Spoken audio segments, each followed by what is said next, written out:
Prenez-la comme telle. La femme est un être de la haute sublimité. Au-dessus de la femme, il n'y a rien. Parce qu'après la femme, il n'y a plus eu de création. Ce qui est créé après toi est plus grand que toi. Ce qui est créé avant toi est soumis à toi. Les entités mystiques qu'on appelle les anges furent créées avant les hommes. Mais au final, elles ne sont pas images de Dieu. Elles sont au service des hommes. C'est pourquoi on les appelle les messagers. Donc ce sont des esclaves qu'on envoie quand on veut. Voilà, je t'envoie.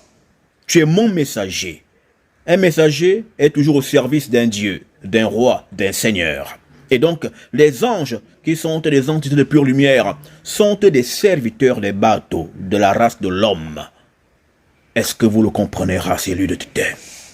Donc, tout ce qui vient après est toujours plus important que ce qui est venu avant. Et la femme est venue après tout. Donc, la femme est plus grande que tout. La femme est plus haut que tout. La femme est l'être qui atteste des limites de l'entité qui crée.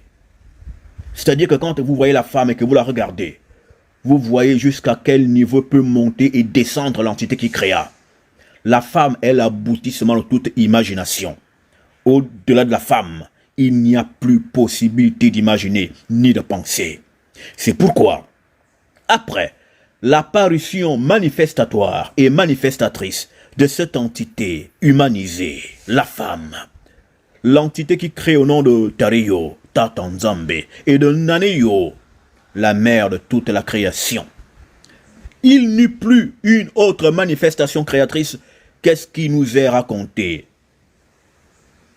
Et Dieu se reposa. De quoi retourne ici le repos? Le repos retourne de l'épanouissement, de l'extase accomplie dans toute sa plénitude.